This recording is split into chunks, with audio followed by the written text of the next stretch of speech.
The Honorable Mark Golding is President of the People's National Party and Leader of Opposition in the Jamaican Parliament.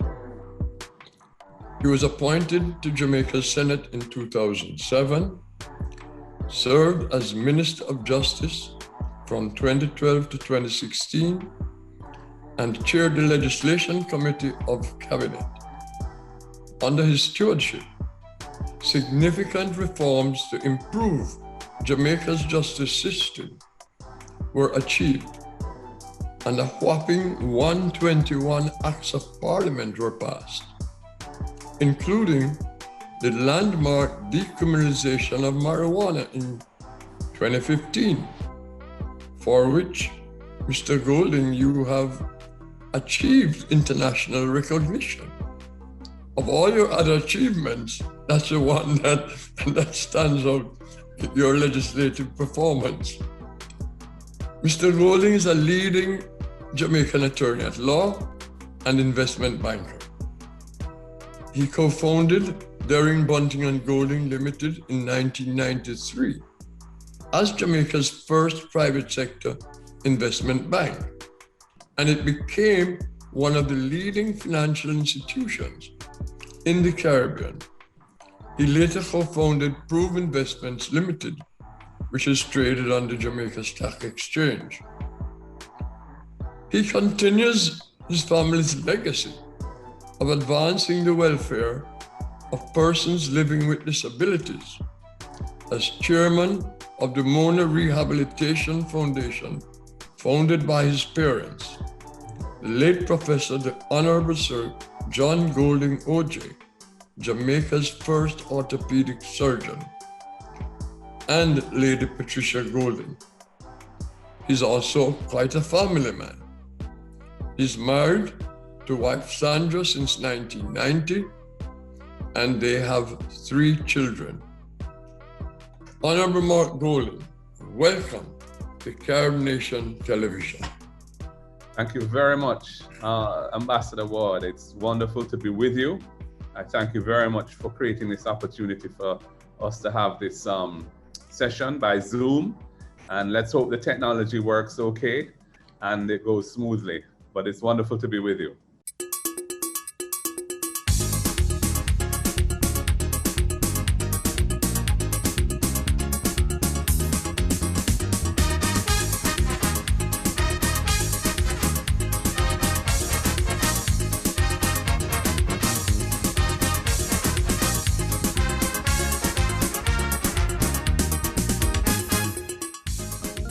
Mr. Golding, when you were elected the new president of the People's National Party, the oldest existing political party in Jamaica, you assumed leadership of a party seemingly divided almost evenly down the middle.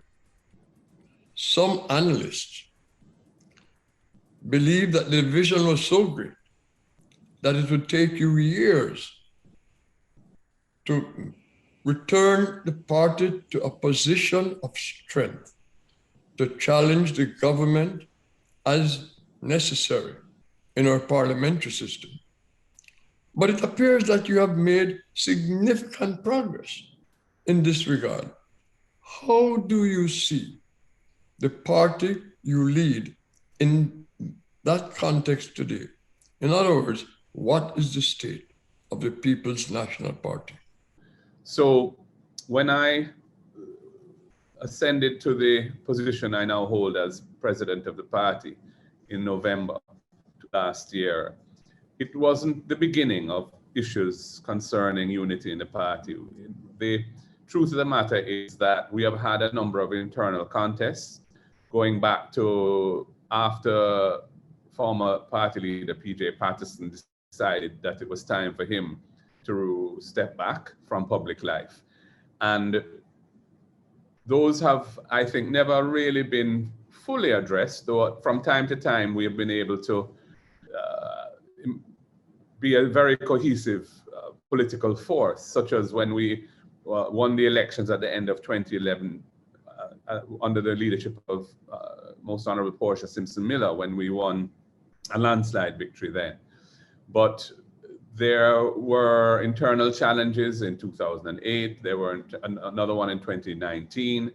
And then, of course, when Dr. Phillips decided to step down, there was a vacancy that needed to be filled, and I decided to offer myself. And it was reasonably close, so I won, I think, by a 10% margin. So that was a healthy margin all the same. Since then, we have recognized the need to be very deliberate in addressing any issues of internal unity, and I've established a committee. We call it the Unity Committee. It's actually chaired by Maxine Henry Wilson, and it has appointees from myself and from Lisa Hanna, and some persons who on it who were really not involved in either campaign at all. And they have been working to try and find mechanisms by which any lingering issues can be resolved. And I would say that at the officer level of the party, which is where they began, because it's a relatively small but influential group, we have had some success. So we have had 3 full-day retreats, come home to Jesus kind of retreats of the officer corps, guided by the persons from the Unity Committee who have some expertise in team building and so on. And that has resulted in some progress. COVID has made it more difficult because of the limits on gatherings and so on. And some of these things are not really well suited for virtual meetings. It's best to actually have everybody in the same space. In the meantime, Ambassador Ward, I have been focused on delivering on some of the promises I made in that presidential campaign, and working hard in Parliament to be a force within the parliamentary system, notwithstanding the fact that we only have 14 members of Parliament and the government have 49. So we're little, but we're talawa. So we've been pressing on with that. And in the Senate, our senators have been representing well as also. I met with Lisa 2 Fridays ago. She came to see me. We had a nice meeting, a good meeting. And up to today, she WhatsApped me with a suggestion about a matter that she thought I should address through a press release. So we have a good working relationship. She made an excellent contribution to the sectoral debate on issues to do with the economy and where, how Jamaica should be positioning itself in the future. I was pleased to see her do that. And so, I think that the future is bright. We're not completely past the issues of unity yet, but I think we are making good progress. I noticed that you rolled out the junior shadow cabinet, and that seems to be quite an important initiative for any political party, anywhere in the world for that matter. And I would like for you to just give me some brief comments on your motivation for that. Yes, well, it is, I think, acknowledged within the party and outside that in recent times, going back a decade or maybe even more, our party has been less effective at reaching out to younger voters. We have strong support amongst those older cohorts of voters who remember some of the transformational reforms that the party achieved for Jamaica after independence and in the 70s and indeed in the 90s as well. But in more recent times, our main political opponent, which is the Jamaica Labour Party, has, I think, done a good job with through G2K, which is their young professional grouping, and their adeptness at using social media and so on. So we recognize that we need to respond to that, and we need to make ourselves more relatable to young people and more attractive to young people.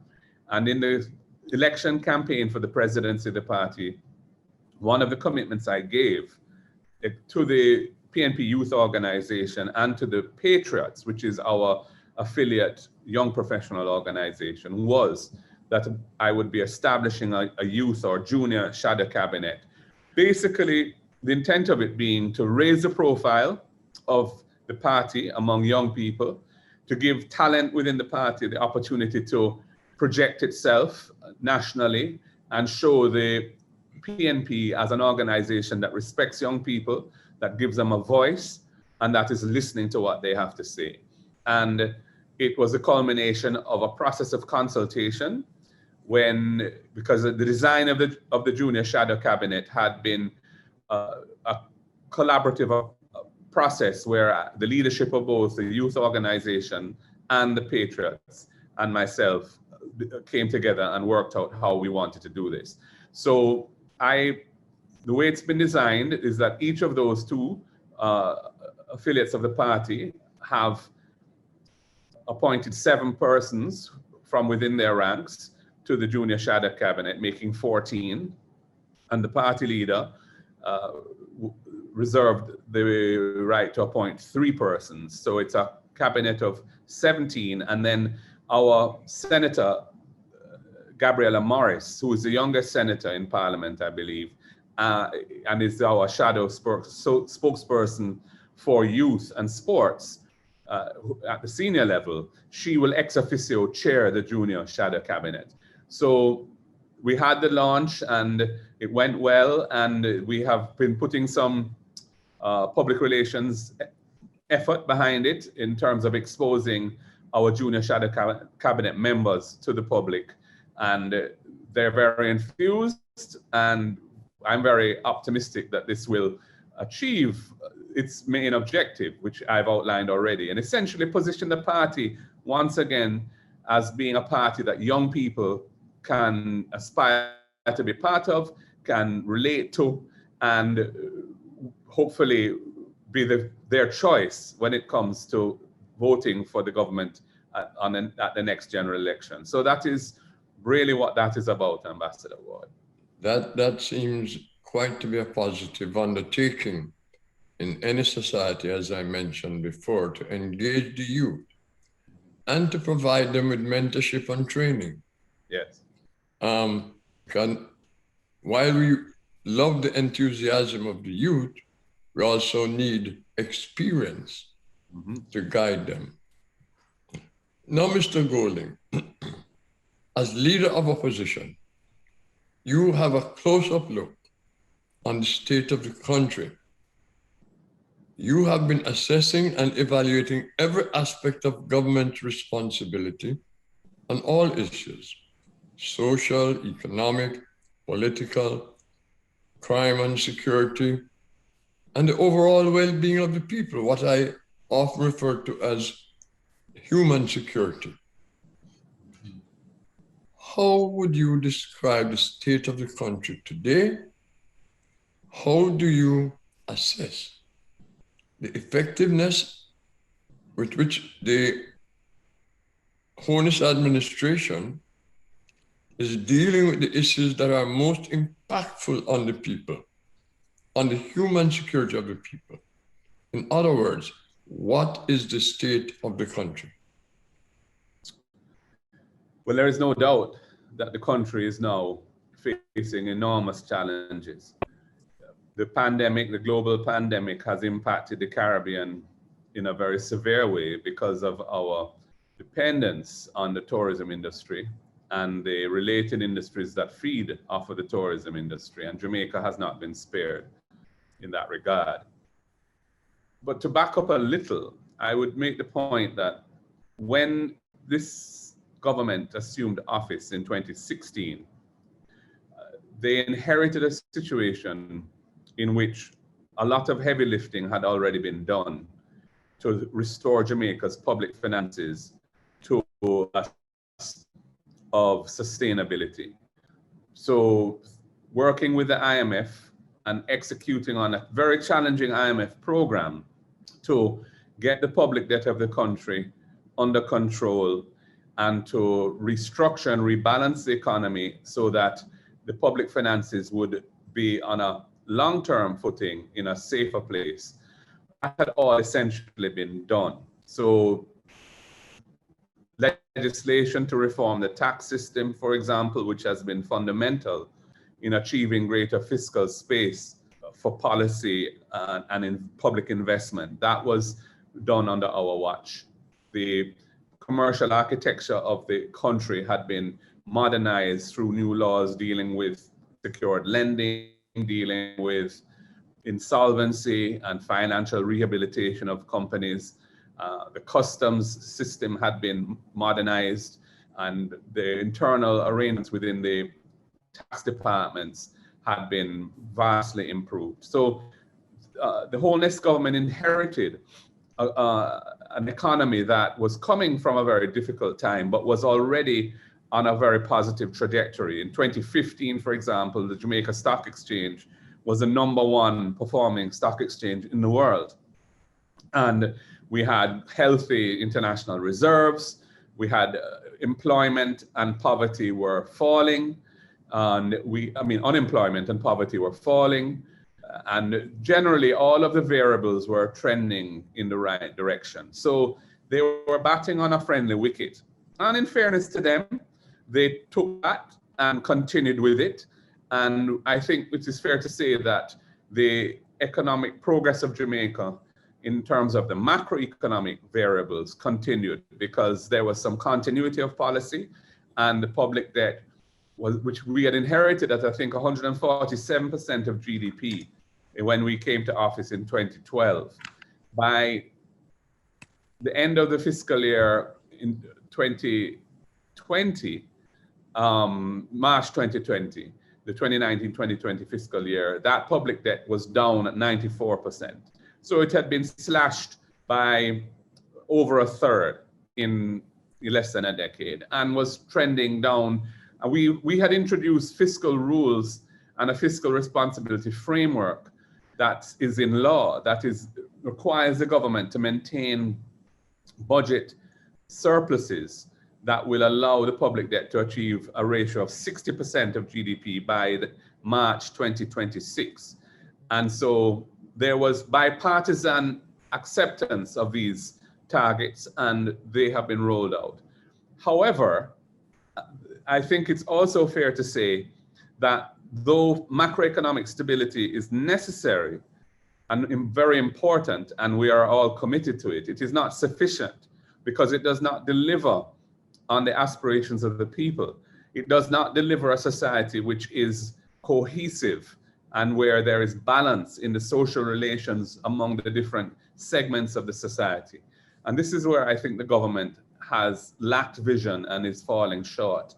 And those challenges of inequality, which are very stark in Jamaica, have been exacerbated, have been made worse by the impact of the COVID pandemic.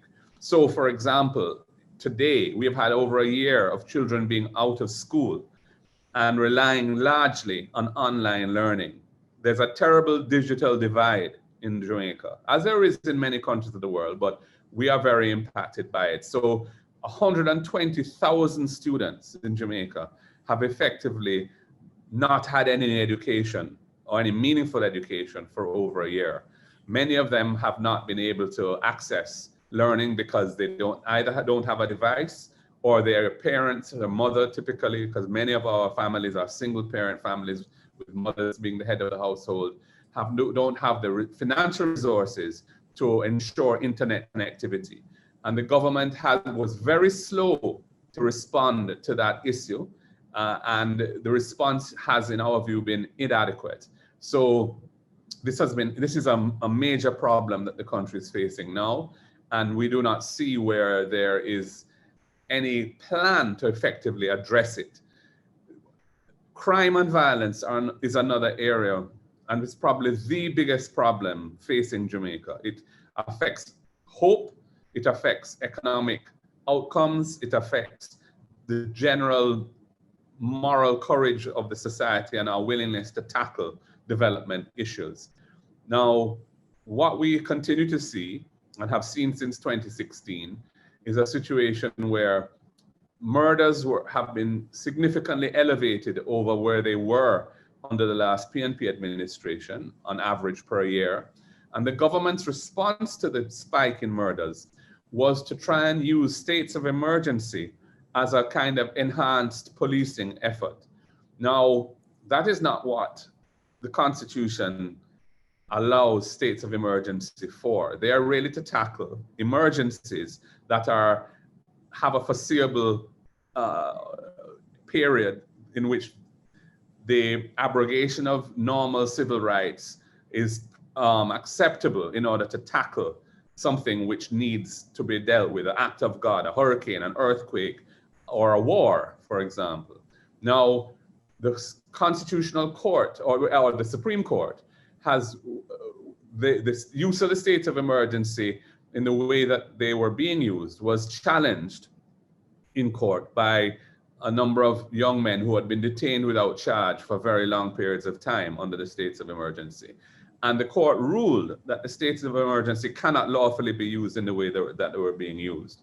So we have, that tool is no longer available to the government unless a higher court were to reverse that decision. And the matter is being appealed, but has not yet been disposed of by the Court of Appeal. So what we are left with is a vacuum, essentially, where there's a sense of drift in that the government has not really come to the country with a clear set of policies and programs to try and tackle the problem of serious violence, especially murders in the country. And we are fed a daily diet of very horrible murders and other violent incidents, including most recently violence against women, and women being killed, and children being the subject of extreme sexual violence. So there is a sense that this is out of control, that the government is not on top of it, and there's no end in sight, so to speak. So that is another area. And then the general economic situation is one in which COVID has really hit the country hard, as I've said. Apart from the tourism sector, where a lot of people have been thrown out of jobs and so on, and the hotels are struggling because the pandemic is still not fully under control. We know that in the US, the Biden administration has achieved tremendous progress with vaccination, and so has the Boris Johnson government in the UK. But certainly in Jamaica is lagging behind. The percentage of our population, adult population, that has been vaccinated so far is one of the lowest in the Caribbean. And until we get to grips with that, I think that COVID will continue to be a factor, and not just a public health factor, which it obviously is, but a factor in depressing our economic prospects. The transportation sector has been impacted. The restaurants and entertainment sector has been very badly impacted. And those sectors are still reeling from it. We don't have any current data for poverty, but I suspect that we will see that the numbers of the poverty numbers have been trending in the wrong direction since 2018, I would suspect, as a result of this. And the last data we have, I think, is for 2018. And unemployment is obviously up. There has been some recovery from the initial tremendous spike in unemployment, which took place in the period June to September, really, when all hotels were closed. Hotels are open, but they're operating at a very low level of business relative to what they normally enjoy. And so the unemployment numbers are still up from where they were at the end of 2020. So overall, it's a very difficult situation in Jamaica. The response to the impact of the pandemic on daily lives of people, especially the persons in the lower income brackets, has been inadequate in our opinion. If you look at it from the point of view of percentage of GDP expenditure on direct assistance to persons in need, it is less than 1% of GDP that has been spent since the pandemic began. And that is very low relative to other countries. There have been other expenditures that the government includes in their PR around this, but those are not direct assistance. For example, helping public bodies that have suffered a loss of business because of the pandemic is part of what they call COVID relief, but that doesn't impact people's everyday lives. So people are under pressure, And I think the government is feeling the effects of that. You know, up until the last general election, Andrew Holness was enjoying, I think, on a high level of relative popularity and so on as a leader of government then. But in more recent times, I think we're seeing where the shine is coming off that ball very quickly. And it's my job to present an alternative government that is credible and that will address the real issues facing the Jamaican people at this time. And, you know, I've been in the saddle around 6 months now, and, you know, it's in a sense early days yet, but our communications capacity within the party has been substantially improved. And although, as I said, we're small in number in the House of Representatives, we have the government on their toes every week that we are in there. And, you know, we have caused them to withdraw legislation that has been not properly thought through on more than one occasion. And we have made a fuss where we think a fuss needs to be made to protect the rights of the Jamaican people. So I hope that's a reasonable summary of where I see things now. And you know, we can clarify or expand on any of those issues as you see fit. Indeed, that's quite a bit to unpack. And I had planned on touching on some of those subject matters individually. One of them is, given the limited resources that the country has, I just want your observation on whether you believe, or from your standpoint, whether the Holness administration was proactive sufficiently in terms of procuring the materials and so on needed for the healthcare to deal with the pandemic, and two, in terms of procuring vaccines. Well, the response to the pandemic in terms of trying to prepare ourselves to deliver an effective public health response, I would say was reasonably okay, in the sense that we have a good public health system in Jamaica. I think that's generally acknowledged that, you know, if you look at the metrics, you know, in terms of things like infant mortality and longevity of the population, the level of vaccination generally, and so on, Jamaica does well and has done for a long time, since the 70s really, I think, which is when the Michael Manley government of the day really developed a more community health approach, which has served us well over the years since then in terms of primary care. I mean, the situation was not, I think, perfect. For example, oxygen, the supply of oxygen to hospitals that have a high level of COVID patients. And this has really been an issue that has arisen in the last 2 or 3 months. Inadequate preparation was done, in my opinion, to ensure that all of the major health facilities that would be used to take COVID patients had a proper oxygen infrastructure in place. So when we had our spike after the government basically allowed anybody to come home for Christmas without any kind of adequate pre-testing to ensure that they were not carrying the virus into the country, and without proper monitoring of the quarantine rules that had been put in place, that we had a really bad spike starting in late January, early February, which has continued. And where, I mean, every day in Jamaica now, the deaths are, you know, between 3 and 10 persons per day dying of COVID, so we had the spike and it overwhelmed the health system for a period of time. And the oxygen supply was one of the problems that was being faced by some of the facilities, because there just wasn't sufficient oxygen, and the use of tanks as opposed to a proper oxygen delivery system was problematic in some of those facilities. So I'm just giving that as an example. And then there were plans afoot to provide field hospitals or new wards that would be for COVID patients. And the rollout of those took much longer than they should have taken. But I don't want to quibble. It's not an easy situation for any government to contend with. And I would give them, a passing grade on their response to those issues. Vaccination is another story. I think that they were very late in making arrangements to try and procure vaccines for the population. They relied entirely on the WHO COVAX facility, even though it was known that that facility was never intended to deliver more than, say, 20 to 25% of the needs for vaccination of the country.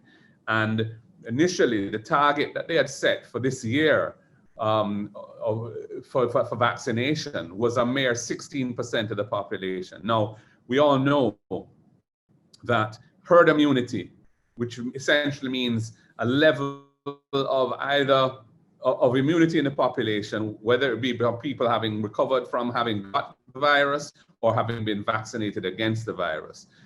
You don't achieve that till you're close to 70% of the population being vaccinated. So to plan on the assumption that the WHO COVAX facility was all that you would need was, I think, a policy disaster for the country. And it's only relatively recently that efforts started to be made to source vaccine from other suppliers. And the result of that is that we are lagging behind. We also have a real challenge with vaccine hesitancy in the country. The social media allows all sorts of misinformation to be fed to people on a daily basis. And there is a lot on the internet of misinformation around vaccination and so on. And so I think we need a more concerted public health information response, public education response to that issue. But because we don't even have the vaccines in any event, we can't really do that because we don't want to be encouraging people to get vaccinated and we don't have the vaccines to give to them. So I would say that they score a low grade on the vaccine program. It's not entirely their fault. Many countries are struggling with this, but I do think that they were not forward thinking enough and didn't get out of the blocks quickly so that by the time they realized they were in a race, the other countries were already way ahead of them, and we have suffered as a result of that.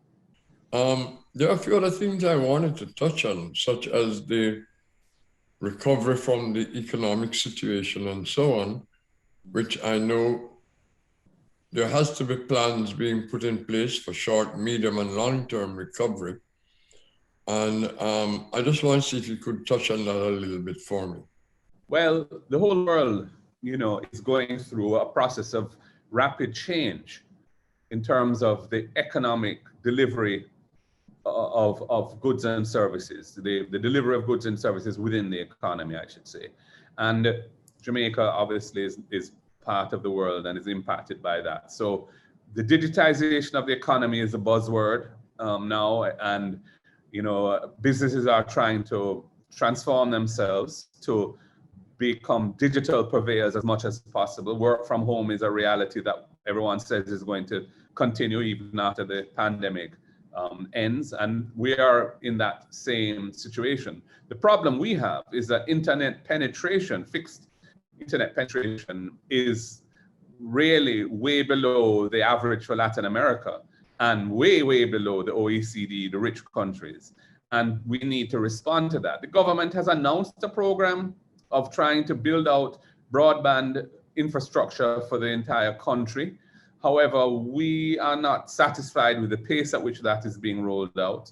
And we don't think that it's going to deliver the needed access in all communities across the island as quickly as needs to happen to support the transition of the economy to a more digital economy. Apart from that, the pandemic has also showed us the vulnerabilities that some of our key economic sectors have to shocks of this nature. Tourism in particular has been exposed yet again. I mean, it has been exposed in the past to the impact of 9/11 on tourism and the impact of other external events on tourism. So we know that it is somewhat fickle in that regard. And we need to build out a more, I would say, a more diversified economy that can show resilience and where whatever may come our way. Climate change is a big issue for us as a small island state, because we know the sea levels rising, temperatures rising, etc. We will be very badly impacted, and we're already seeing some of that. And climate resilience is another area that we need to focus on. Agriculture and feeding ourselves, I think, needs to be a focus of national attention. You know, eat what you grow, self-reliance. Those are messages that Michael Manley, who in some ways was a visionary, you know, who came before his time on some of these things. We're now seeing that, you know, again, how important those things really are. Jamaica has been spending over $1 billion a year, US, on importing food. And this is an island which is fertile, has water resources, albeit they're impacted by bad environmental practices, and we need to stop that. But we are blessed, and we ought to be feeding ourselves as much as possible and feeding our neighbors who are not similarly endowed as we are. But agriculture, I think it's fair to say, has not got the kind of attention and focus that it needs to over the years. And I'm not blaming this government alone for that. I think that is something that successive governments have failed to really prioritize adequately. But I think that the COVID pandemic, the coronavirus pandemic, has showed the need to ensure that your agricultural assets and prospects are fully pursued in a way that will deliver more value added, more investment, better farming techniques, more irrigation, taking some of the commercial risk of small farmers in particular by ensuring that their produce can be sold in times of glut. There must be storage arrangements, processing arrangements so that they don't bear all the risk of what is can be a very punitive market situation for farmers. These are some of the things that we really need to focus on, and certainly the People's National Party is committed to bringing a much more concerted focus on food production and tying it with environmental resilience and economic resilience, and seeing agriculture as a mainstay of the economy. You know, yes, it was once, but it was in the form of commodity production around sugar and bananas, and we all know that we don't have real economies of scale that can enable us to compete very effectively in export crops that need large acreages and so on. But we have tremendous opportunities around niches. You know, we can produce sugar for the Caribbean market. But apart from that, I'm talking about things like ginger, I'm talking about turmeric, I'm talking about cotton, you know, cocoa, you know, where Jamaica cocoa is some of the best in the world and is used to blend other cocoas for the gourmet chocolate market and so on. These are the areas that we have tremendous potential. And of course, cannabis, which you mentioned in your opening remarks, Ambassador Ward, where, you know, albeit through the illicit industry, Jamaica has a brand, you know, that Rastafari has helped to create, of being a place where good ganja is grown. And, you know, the world is now seeing medicinal cannabis as an important part of, you know, providing non-toxic, non-pharmaceutical responses to a range of ailments. And Jamaica has the potential to be a strong player in this internationally. We just have to get it right. I think the government has dropped the ball on that. You know, we made tremendous strides to put a legal framework in place, but the rollout of that framework has not been inclusive. Small farmers have not been able to get into it. There have been other challenges, some of which are not the government's fault. You know, the international financial system that has not yet embraced cannabis, and the international regime that governs cannabis production doesn't facilitate movement of funds. You know, and we're hoping very much that the bill that passed in the House of Representatives in the US, the SAFE Act, I think it's called, that will allow the federal banking system more, much more policy space around banking the cannabis industry, the medical cannabis industry. We're hoping that that will pass through the Senate, and that will, of course, allow our industry to breathe much more. But these are some of the areas that we see as important. And I would just add a reform of our education and training system. Still training, educating and training our young people for an economy that doesn't really exist anymore. And we need to re-engineer some of that so that we're training people for the type of jobs that are being created or where the opportunities lie. Much more around technology, critical thinking, language and communication skills, yes, and maths and engineering.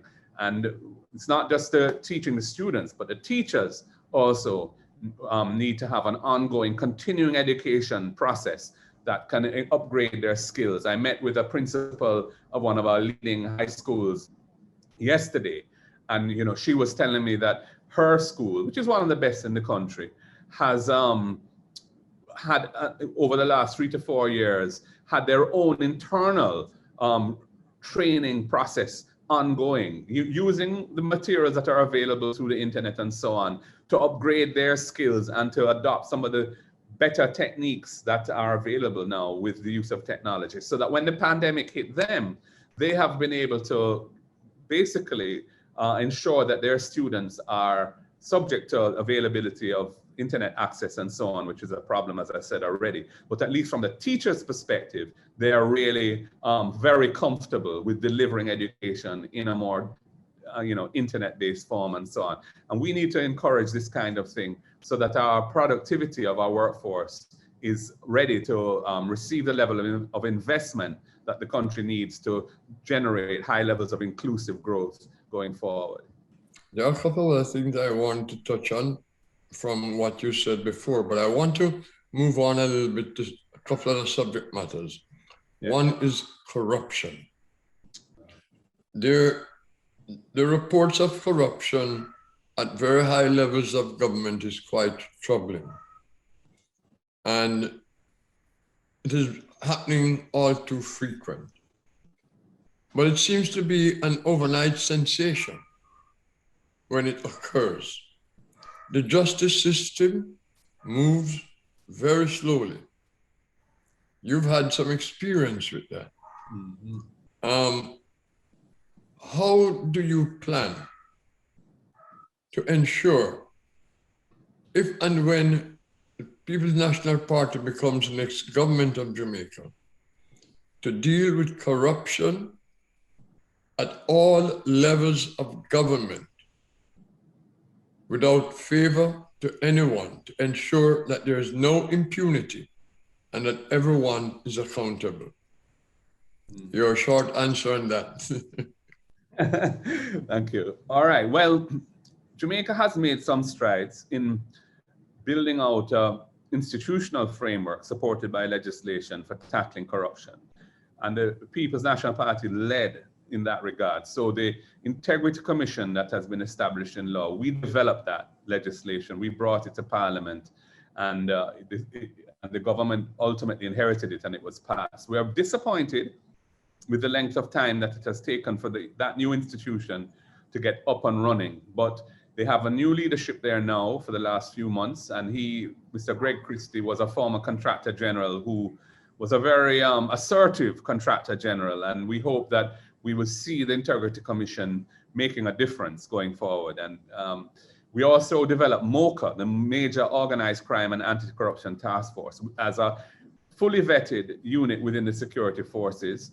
The Minister of Justice, Minister of National Security under the Portia Simpson Miller administration, Peter Bunting, was the one who pioneered MOCA, and it is now supported by legislation and it plays an important role. The court system has been improving slowly. We have had a major reform process underway for over a decade, trying to, in a very limited resource environment, trying to get all of the kinks out of the system, the things that can be fixed, processes and procedures that tend to be conducive of delay and so on, getting those sorted out. And we have seen progress in reducing backlog and what have you.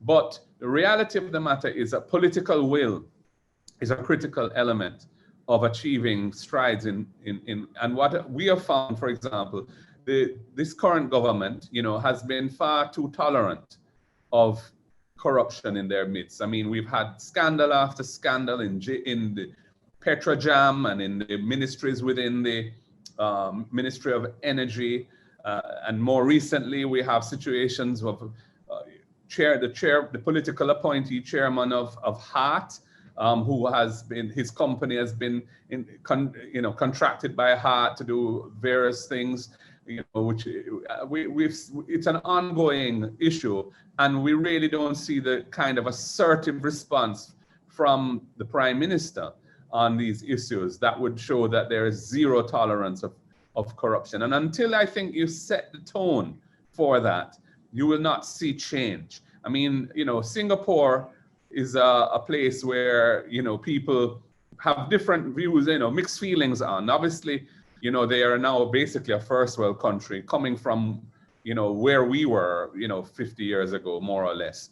And, democracy perhaps isn't as vibrant, and freedoms, personal freedoms and so on aren't as vibrant as we are accustomed to. But one thing that, Lee Kuan Yew was able to achieve was through a no-nonsense approach to tackling corruption in public life. They have really stamped it out. Now, I think that's an area where we can make a difference as a government, and show that we are serious about this. And certainly, from my own point of view, I will not be tolerant of that, and I will do my best to ensure that the right tone is set. One cannot act on rumor and so on. One has to act on evidence, or at least credible information and what have you. But I think it is important that we set the right signals as leaders in this area. And there's a lot of work to be done within some of the institutions of the state as well, not just politicians as such, but even in the police force.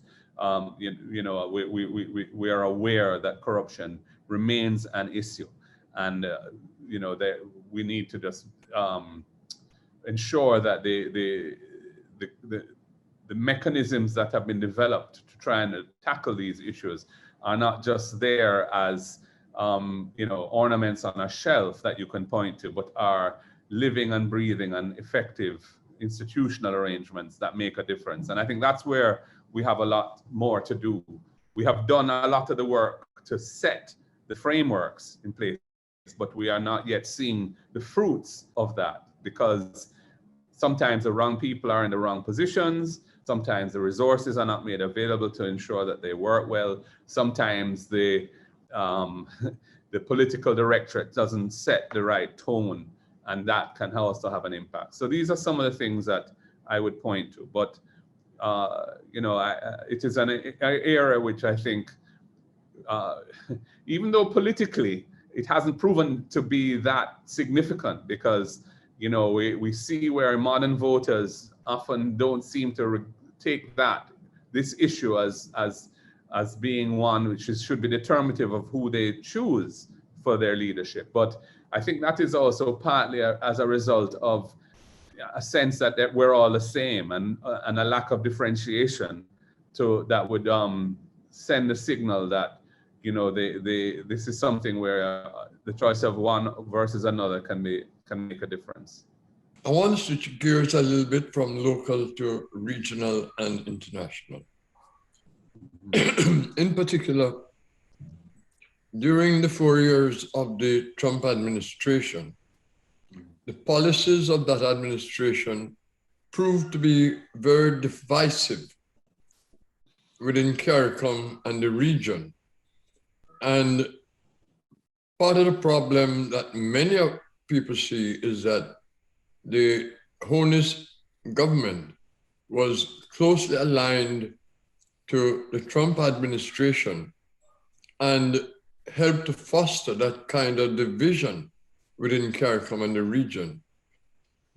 How do you plan to bring the CARICOM region back to trusting in Jamaica's leadership on so many issues on which Jamaica had led in the past?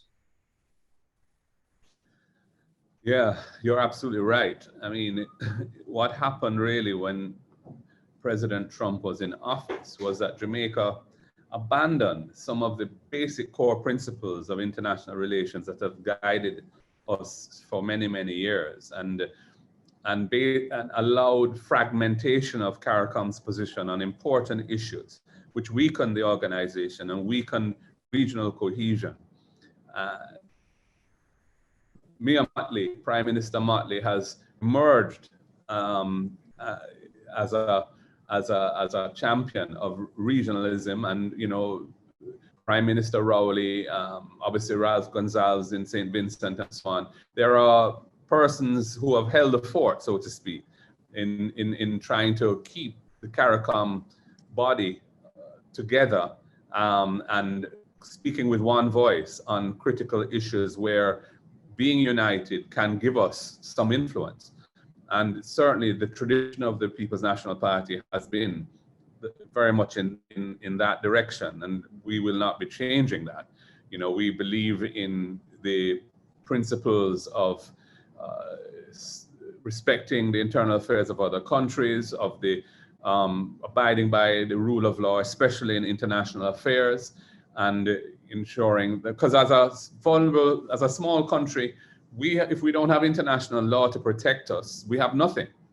So, at least we will have nothing unless we become an appendage of some power, which is not what we want to do, as a country where, we value our freedoms and our independence of thought and action. So the People's National Party is committed to regionalism, is committed to building and strengthening the structures of regional cooperation.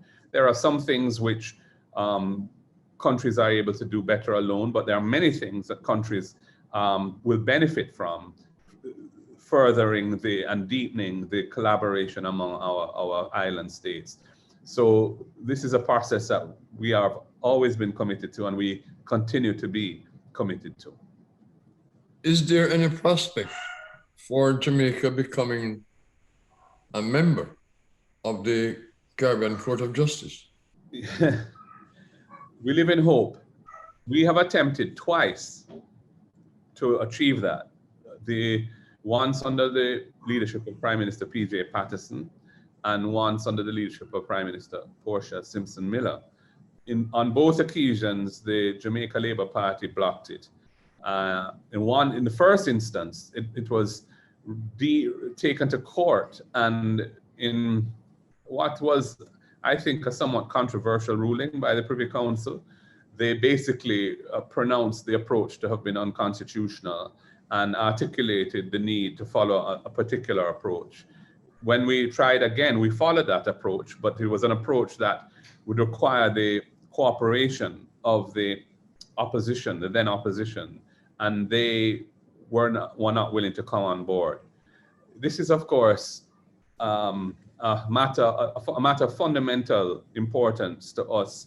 We do not think that Jamaica can continue indefinitely to have its final court of appeal being, the court established in the 1800s in London as a court for colonies of Britain, where the judges, most of them have never lived in the Caribbean. Their knowledge of the realities in which we live is very limited. And where access, and this is really the most important point, access to justice at that level is denied to the certainly average Jamaican, because they cannot afford to take a case there. And we have seen the CCJ, the Caribbean Court of Justice, which was set up to be the final court of appeal of CARICOM states. We have seen where those countries that have acceded to that jurisdiction have benefited tremendously from that, from the accessibility that it provides. They have very modern procedures. The court can move around. It doesn't have to, its base is in Port of Spain, but it has sat in other countries, including Jamaica, because Jamaica does use it for CARICOM, for disputes under the Treaty of Chaguaramas. We have accepted that jurisdiction, but not the appellate jurisdiction. So we would like to see that our circle of independence be closed by having a president, a Jamaican president, rather than the Queen of England as our head of state, and to have the Caribbean Court of Justice as our final court of appeal. The court has been very deliberately and adeptly established. It has its own trust fund, so it doesn't rely on the budgets of member states to support its operating expenses or capital expenditure. It has a Judicial Services Commission, which is shielded from political interference to ensure that the judges are of the highest quality, and the jurisprudence that has been developed by that court is increasingly respected around the world. And there has been no hint of any kind of interference in the decisions of the judges, or that the judges are anything other than of the highest erudition and independence. So we continue to deny our people access to this court because of the reluctance of the governing party now to see the light, so to speak. I know Mr. Seaga, who seems to have had a very long, his influence over the thinking of the Jamaica Labour Party on this issue seems to be lingering. But I hope that as the younger persons, many of whom would have studied at the University of the West Indies, the lawyers within the JLP who would have gone to the Norman Manley Law School and who know the quality of the jurisprudence of the CCJ and who know the importance of having an accessible final court, will one day, and hopefully in the near rather than distant future, see fit to join with us to make that a reality. But I can only tell you that at this point in time, it is on pause because we have not seen or heard anything to suggest that this will be a priority for the current government here. You've touched on so many things I want to follow up on, but time is so limited. But there are two more things I need to talk to you about. Okay. One, in Washington, we have a new president, Joseph Biden. We have a new vice president, Kamala Harris. And Jamaica has an opportunity, like they say in Jamaican parlance, to wheel and turn again and come again, whatever. But at any rate, how do you view the opportunities for Jamaica in terms of renewing its relationship? And I said renewing because of what took place under the Trump administration was seen as a retrograde step in terms of US Caribbean relations, maintaining our sovereignty, integrity of our foreign policy, and so on and so forth. How do you see this new opportunity for Jamaica? Well, quite frankly, it is a huge relief because, you know, the kind of messaging and practices that came out of the Trump government were, you know, very concerning to us. You know, describing some of our countries in the way they were as, you know, ex-coal countries and all of that. Anyway, we are past that now, fortunately.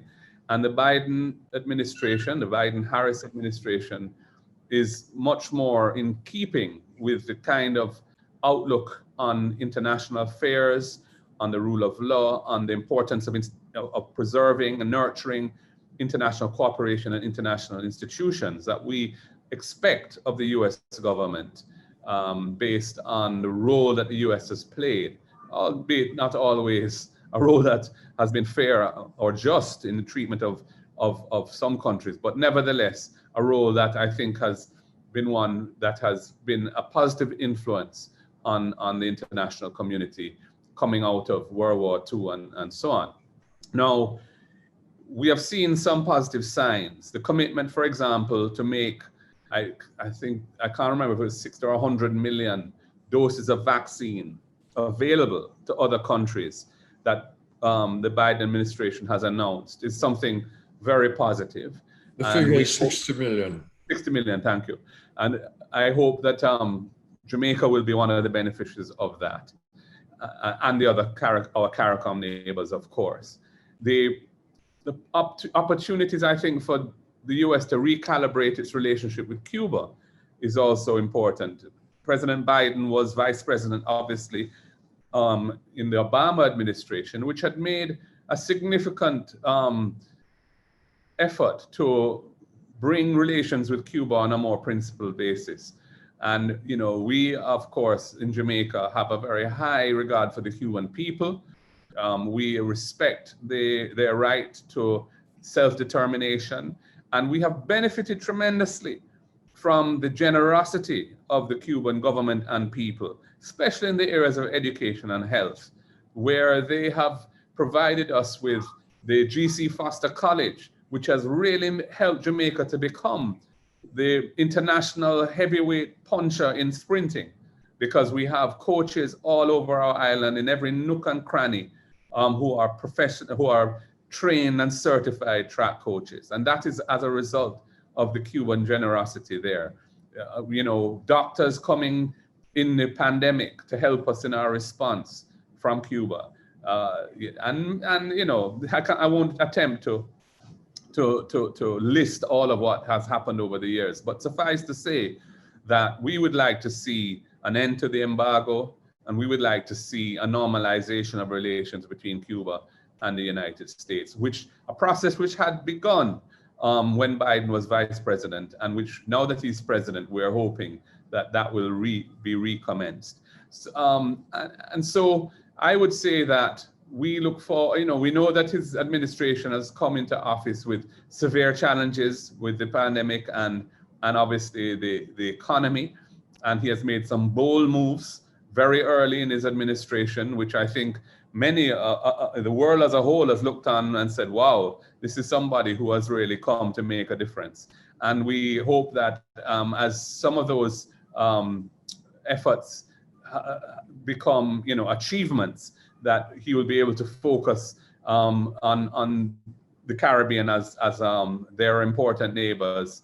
With, you know, we have so many significant ties, historical and otherwise. We have obviously a massive diaspora population, of which Vice President Harris is a product in the United States, and we very much look forward to having positive, mutually respectful and productive relations with the US government under the presidency and vice presidency of Joseph Biden and Kamala Harris. Great. That brings me to my final question. And you gave me the segue when you mentioned the word diaspora. Mm-hmm. Many of the members of the Jamaican diaspora are not satisfied with the level of engagement between the diaspora and the Jamaican government. Former Prime Minister P.J. Patterson started a process in 2004, and long before that had declared that Jamaica is a country without borders. Wherever the diaspora is, Jamaica is there. But we have found that no effective mechanism has been established to engage diaspora, in particular diaspora expertise. Mm-hmm. We already know of the tremendous effect on the GDP and the economy of Jamaica of diaspora remittances.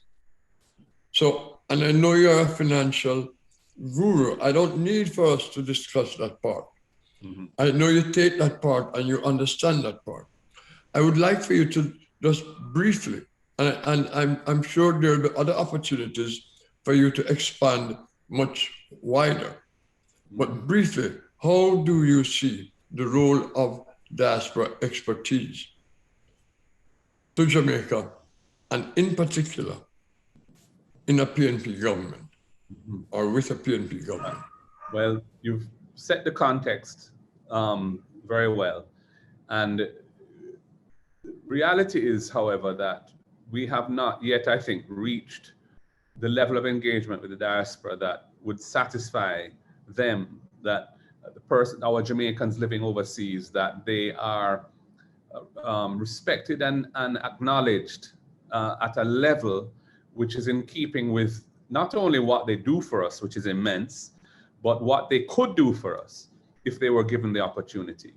Now, what I have done since becoming leader of the party is to revamp the External Affairs Commission of the party. We now have a co-chair who is Delia Walker Huntington, who is a Jamaican attorney living in Florida. And her remit is really to strengthen the diaspora engagement between the party and persons in the United States that are of a progressive, Jamaicans in particular, who have of a progressive outlook and would like to be engaged with by our party. And we have started that process. I had a Zoom call in January, and I'm having another one in May, and I believe one in July. And June and July. And as soon as travel becomes more, the quarantine rules and so on become a little bit more friendly to travel, I want to visit the United States and meet with our diaspora and diaspora leadership. But you see, I think people are a bit tired of the platitudes around this. And it has been said over and over again how important diaspora is, and that we need to find ways of engaging them and so on. What we now need, I think, is some significant action. And I think one area where that can happen is in constitutional reform. The Senate of Jamaica, as a body, I think, is where we could see, for example, diaspora representation initially. The whole idea of diaspora voting is a difficult one because the volume of persons in the diaspora is huge, and their impact on the outcome of an election would be very, very significant. And I think how that would work in practice, which constituencies they'd be allocated to and so on, I don't think we're there yet. But at the level of the Senate, I think we could include diaspora representation at the Senate level. And I intend to look at that much more closely, and if necessary, lead the charge in that direction. I have recently tabled a bill which has sought to reintroduce impeachment proceedings into the Jamaican Constitution, which was something that Bruce Golding had brought to Parliament in 2011, but it never went anywhere. The idea of it had come out of a constitutional reform process of the 90s that P.J. Patterson had led, which had recommended the need for an impeachment procedure to basically shore up accountability of politicians in public life. And I have dusted off that old 2011 bill, made some adjustments to it to take into account recent events where we've had an MP who has been a subject of a very controversial video, which he has not denied being the person in it, where some terrible physical abuse of a woman was caught on camera. And the Parliament has really not been able to act in any appropriate way because of the lack of any mechanism to do so, which is why I think the impeachment bill is now timely and relevant again, or this affords an opportunity to deal with it. But I just make the point that, the opposition can make a difference in being proactive around legislative and constitutional reform. And the reform of the Senate is an area which would require bipartisan support, but I don't think the government would be hostile to the idea of allowing the diaspora to be represented in the Senate. We could expand the numbers in the Senate to create some additional space for that without upsetting the delicate balance that the Senate provides in ensuring that there cannot be dominance of, in terms of major constitutional reform by the party in power, but and that some bipartisanship has to be present before certain changes can be made. That would continue, but we could have Senate representation from the diaspora. We were very disappointed that recently the Minister of National Security in a Zoom call with the diaspora was heard to basically say that there's really no role for the expertise that exists in the diaspora in the area of national security to be utilized for the benefit of Jamaica. We don't see things that way. We have commissions within the party that require expertise, and we're in the age of technology, we are encouraging persons who want to be interested to serve on those commissions from the diaspora to come on board. We have task forces for our spokespersons in the different portfolio areas, which we would like to see diaspora representation on all of our task forces in every area: health, education, agriculture, national security, foreign affairs, justice, industry and commerce, etc., etc. So I really strongly believe in making our party the party of real engagement with the diaspora, not really treating financing and garnering of resources as a principal reason for trying to engage, though obviously we need the financial support, and that will always be something that we have in mind. But that should not be the principle or the main impetus behind the engagement, because if that is, then it will not be warmly received, and rightly so, because that is essentially a kind of exploitative approach towards engagement. I want to pursue engagement in a way that persons who wish to help and serve their country with the talents and the expertise and experience that they have can find ways of doing so through that engagement. And we have started on that, and it's something I'm committed to pursuing. I think many in the diaspora will be pleased with what you have said, Mr. Golding. This has been a very informative session. I have to apologize for having thrown at you so many questions that require such comprehensive answers. But I hope that at some point in the future, we can revisit some of those topics and have more opportunity for me to do some follow-up on some of them. I want to thank you very much for spending this time with us on Carib Nation TV. Thank you very much. Thank you very much, Ambassador Ward. I know that I could rely on you to ask the kind of questions that require strong, substantive responses. And I very much enjoyed this opportunity to speak to the diaspora through your network. And I will make myself available in the future, whenever you're ready. And I look forward to us developing a very positive relationship for the sharing of information ideas between me, as leader of the opposition and leader of the People's National Party, and the diaspora broadly, whether they support us or not. It's important that people understand our positions and have the opportunity to hear what our thinking is. So I thank you very much for this opportunity. All the best. Thank you very much.